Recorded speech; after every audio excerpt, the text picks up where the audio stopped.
Hey, thanks for joining me once again. Let's have an exercise in profound disappointment when everything should be the exact opposite. Like most of us, I was collecting all these Image comics, but at a certain point, once the original creators left the books, sometimes they got better artists and writers on them and made them more interesting, which I think happened on Wildcats for sure.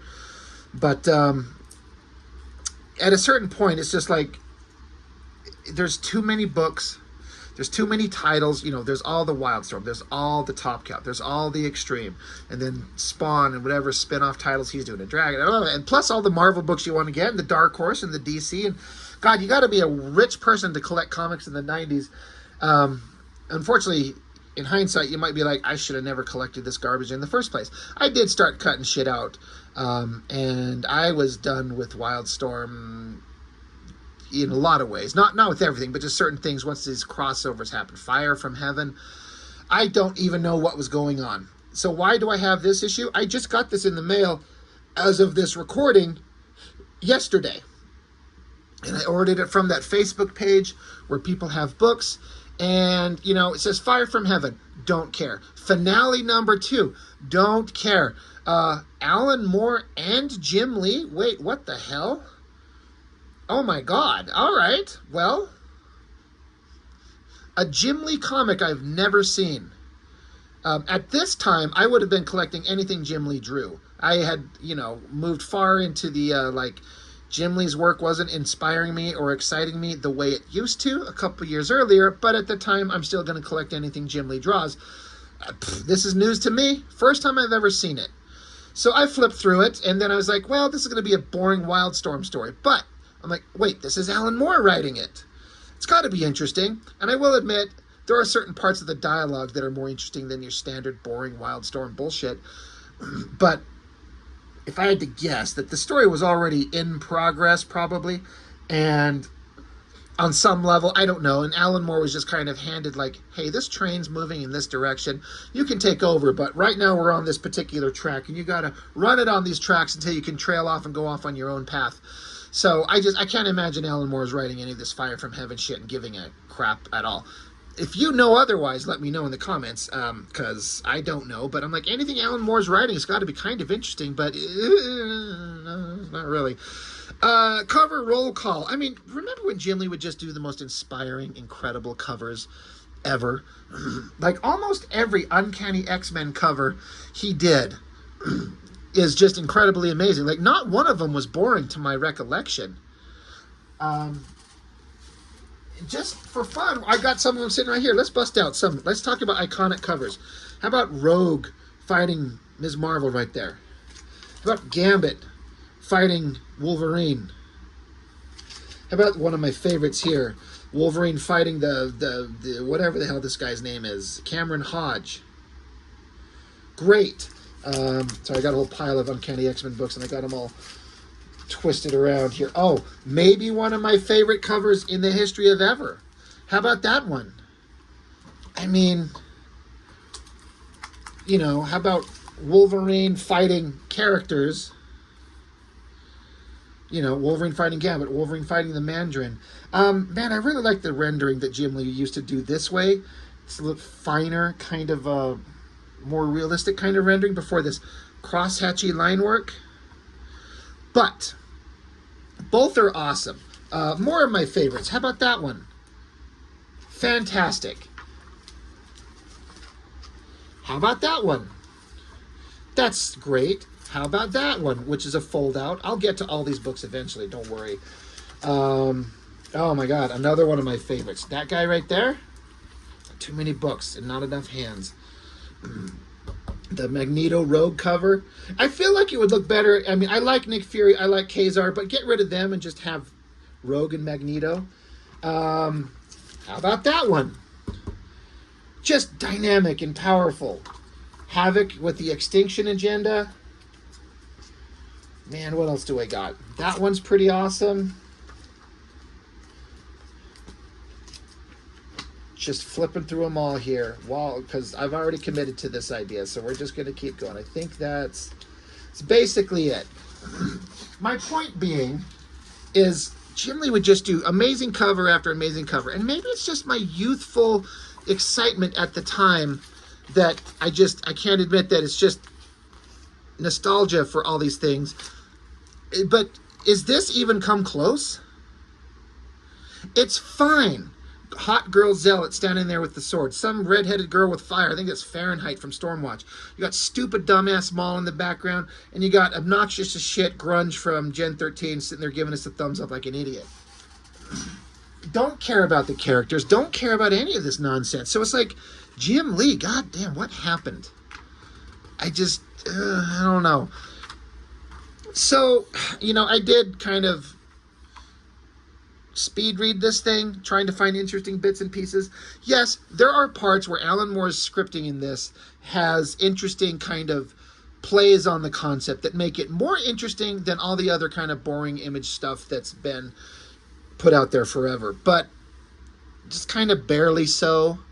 I think that's Ladytron. I think Tau and Savant there. That's the Cybernary girl, I guess.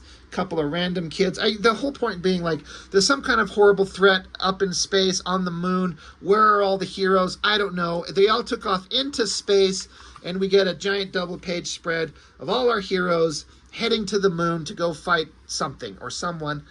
And this entire book, it's Jim Lee, and so it's good. There's a lot of dynamic shots and all this kind of interesting stuff there, but something's just, I guess I'd have to say his heart's not in it. I was talking about that recently with the issue of Pitt, Dale Keown. I had looked at this one recently where it's just, his heart and soul's not in it. I just feel like this was just like a quick job for Jim. I also, looking at the credits, pencils are Jim Lee. Inks are by JD, who I understand through my awesome connections of people I know, that JD's inks are, I don't know if at this era, 96, but he does incredible inks that rival Scott Williams, or, look like that. It's like the closest approximation. Sandra Hope's awesome. Troy Hubbs, I don't know much about him. I'm very much aware of him.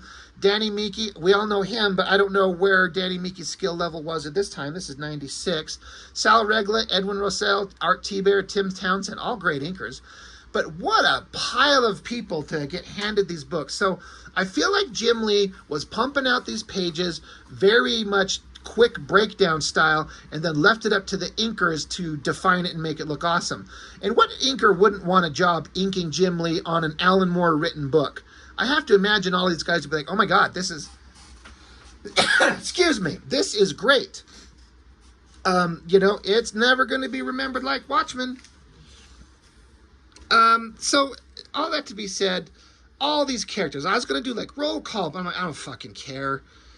There's the Gen 13 girl, and I think Spartan, and Majestic, and Don't Know, and like blue glowing guy from Wetworks, and Stupid Maul, Grunge, probably Burnout. I was going to say Storm, for God's sake, just because she has white hair, but that's Zealot, probably Rainmaker, Don't Know, Golden guy from Wetworks, another Golden guy. So all the team, they're all heading to the moon. It's kind of dynamic, but also who cares? And this is a comic book. Shit like this shouldn't matter, but it's like going into space. They're all wearing their spandex. All they feel like they need is like a harness over their arms and then like a gear over their head so they can breathe. But they can still go out into the vacuum of space in their spandex. Okay, sure.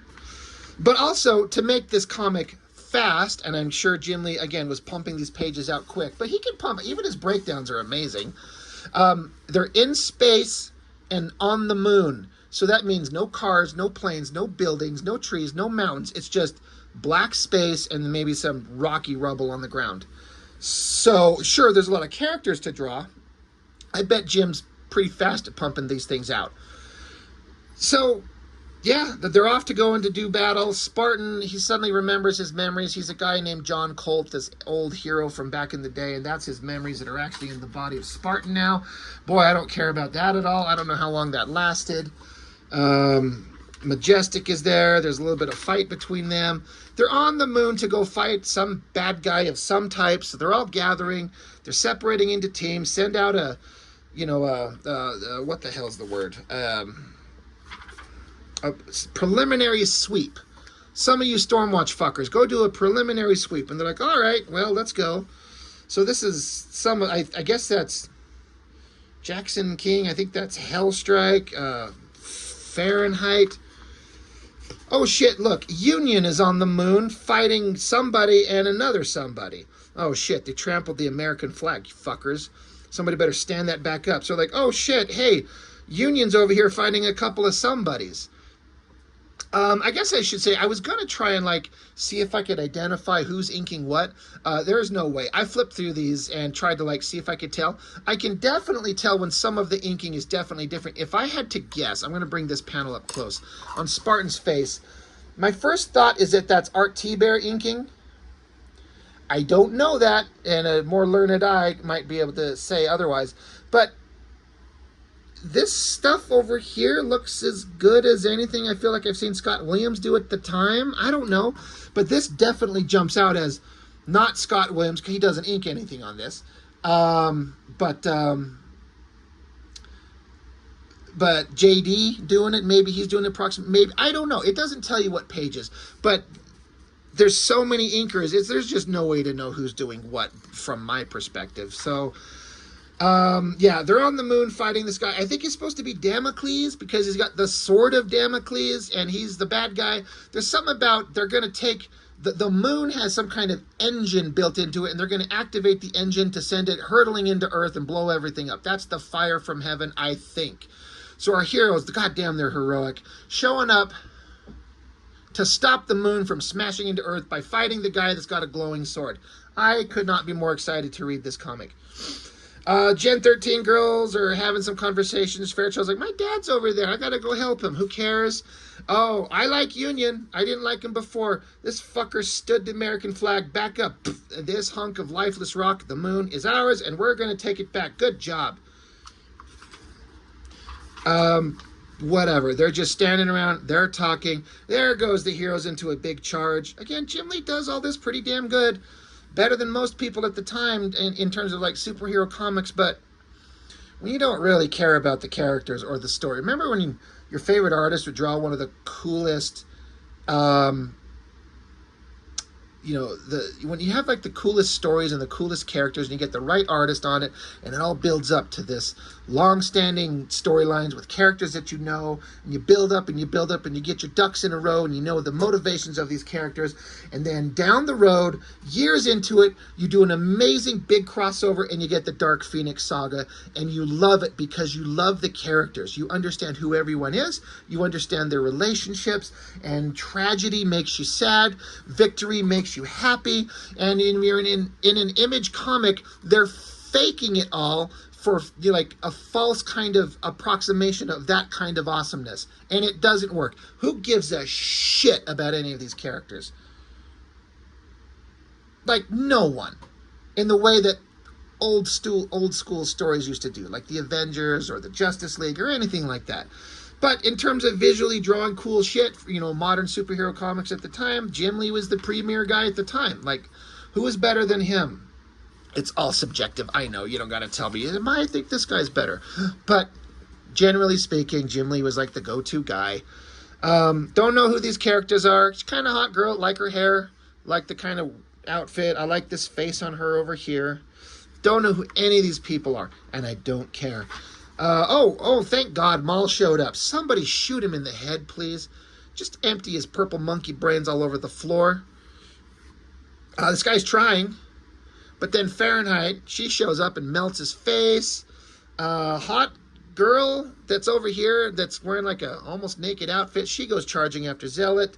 And Zealot's like, you're the one called Jade, the Blade Mistress. You won't have heard of me, but I've been looking forward to meeting you. All right, I guess there's a history. I don't know.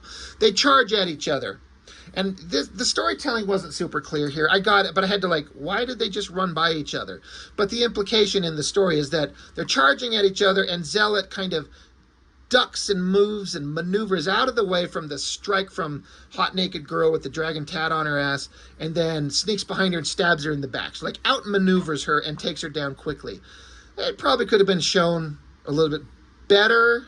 I would have had the girl lunging in a very extreme lunge position, and have, you know, Zealot ducking out of the way, but she just looks like she's running by her and just like, oh my god, I totally missed you, even though we're 5 feet apart. Whatever. Bad guys are talking bad guys to, who cares? Somebody teleports away.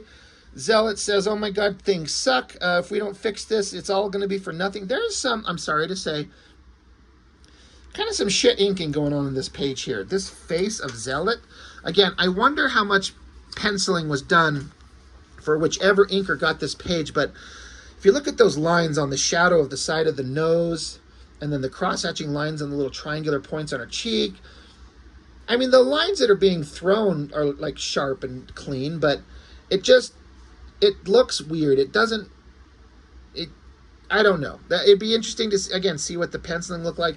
I just feel like it should be a harder shadow and heavier line work it shouldn't be so thin and open. But yeah, I'm sitting here talking like I could tell any of these inkers working professionally that this is what you should have done. I guess the bad guys, I don't know who the fuck anyone is. They teleported away. So I guess this is the giant engine on the moon, and then a bunch of rando unseen monsters are appearing. So all our heroes have to start fighting all these unseen rando monsters. But they have to stop them before the engine turns on and sends the moon into Earth, I guess. And they're like, even if the moon explodes, we'll never survive, and the damage to Earth would be horrible anyway. Oh my god, this is so terrible. Oh wait, you know, I did skip it because the story's boring. They were talking about at the beginning, somewhere in here, that they've got almost everybody on site, all the heroes, except the big guy from Wetworks. Now, I've looked at the few issues of Wetworks that Whilce Portacio drew that I have, and it ended with one of the characters, I can't remember his name, but the golden suit sort of makes your wildest dreams come true. That being said, that character, his goal was to have like the most perfect muscular body. Well, it's taking that to this extreme level where he was just massing up so big he couldn't even move. Like, it was unbelievably, ungodly huge. And issue by issue, he got bigger and bigger and bigger. It's like, where's he going to end? So they're like, he's so big he couldn't get here through the teleporter, I guess. So he was being towed up in a vehicle or something. And they're like, oh wait, he's here. And then, boom. I was actually surprised to see this. I actually laughed out loud because in that last issue of Wetworks I was talking about, where it showed this guy, whatever his name is, I can't remember, who's swelling up so big because, again, the golden liquid that's on him, making your innermost desires come true. You want to be the biggest, strongest guy ever? Well, he showed up in a giant machine at the end of that book. And that was the last I ever saw of the character, because I stopped collecting that shit because Portacio was not drawing it and Wetworks wasn't interesting anyway. So to see him here, even bigger, in some giant robotic suit, he shows up on site, and then I guess the little shuttles are tugging him up there, and they're like, the tugs are releasing him, so he literally drops out of the sky on the moon and slams down on the ground. Everyone's like, run! Boom! He slams onto the ground. This is maybe, to me, the most interesting page in the whole book. I just like the characters' body positions. I really like the shadows on this figure up front, and the explosion is drawn really, really well, and the coloring is fantastic. I love that page. I would love to know who inked it, because I would also like to know how much of credit needs to go to the inker. Because, again, I bet you Jim Lee just did basic breakdowns, and for all we know, he just did a couple bubble shapes. And the inker brought the thunder with that explosion and the shadows. I'm just guessing. I don't know. I do like that page. But yeah, stupid guy. Like, all the characters, all the heroes are like they're on their asses from the debris and the explosion, and the big stupid Wetworks guy's like, sorry, my bad. Anyway, can we get back on with the story? I guess Maul, like, he was back here punching bad guys before, inside the, wherever the hell they were. Yeah, when Zealot was in here. But now he's back outside in a spacesuit. I don't fucking care. So they're on their way to go do, I don't know, wrap up the story. And Burnout and Rainmaker from Gen 13 are having a little, like, this is probably Alan Moore being smart, giving them some characterization. Like, Rainmaker's saying, she's like, you know, my powers, my weather abilities, they need an atmosphere. And like out here on the moon, there's no atmosphere. So she's like, I am useless.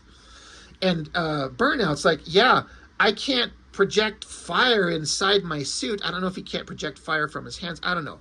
But, there's kind of a point of like, we can't do much. Oh, wait, something explodes. And I'm guessing the engine is firing up to send the moon hurtling into Earth. That's kind of a fun page. Again, I'm going to say the inker made this work with looks like a lot of ink splatter, or rather white paint splatter to give it that burst.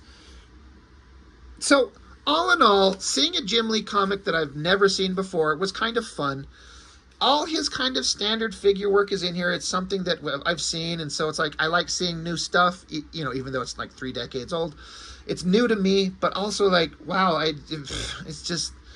I remember when I flipped through Jim Lee books and just go like, oh my God, everything he draws is amazing. All those Uncanny X-Men books I just showed you, even with the convoluted, weird fucking Chris Claremont stories, the art just wowed me. As a kid, I would just stare at them and pore over them endlessly, page after page, every day when I was a young, teenager. And I couldn't believe how good it was. And just trying to think of it objectively, this doesn't even come close. But again, I've kind of set the precedent. It's on the moon. It's easy background. It's probably a rush job of just doing basic breakdowns, and the inkers are selling it. So it looks good, but it looks like everything else. At best, it's stuff we've seen from Jim Lee 1,000 times over. There's nothing new. Jim Lee needs something that moves his heart and soul. Some people might say his work on Batman that's going on right now might be it, but I've heard a lot of people say it's kind of boring. But I don't know if they're saying the art's boring or the story's boring or both. I just don't like Jim Lee drawing DC Comics just because I like Batman, but I'm not into Batman comics, and I don't love Jim's Batman style. So I'm just not interested in it. But you put him back on X-Men, and I will drop everything and pay $100 to see a Jim Lee drawn X-Men book one more time before we all die. Because this shit here is boring. I just want him to do something where his heart and soul is in it.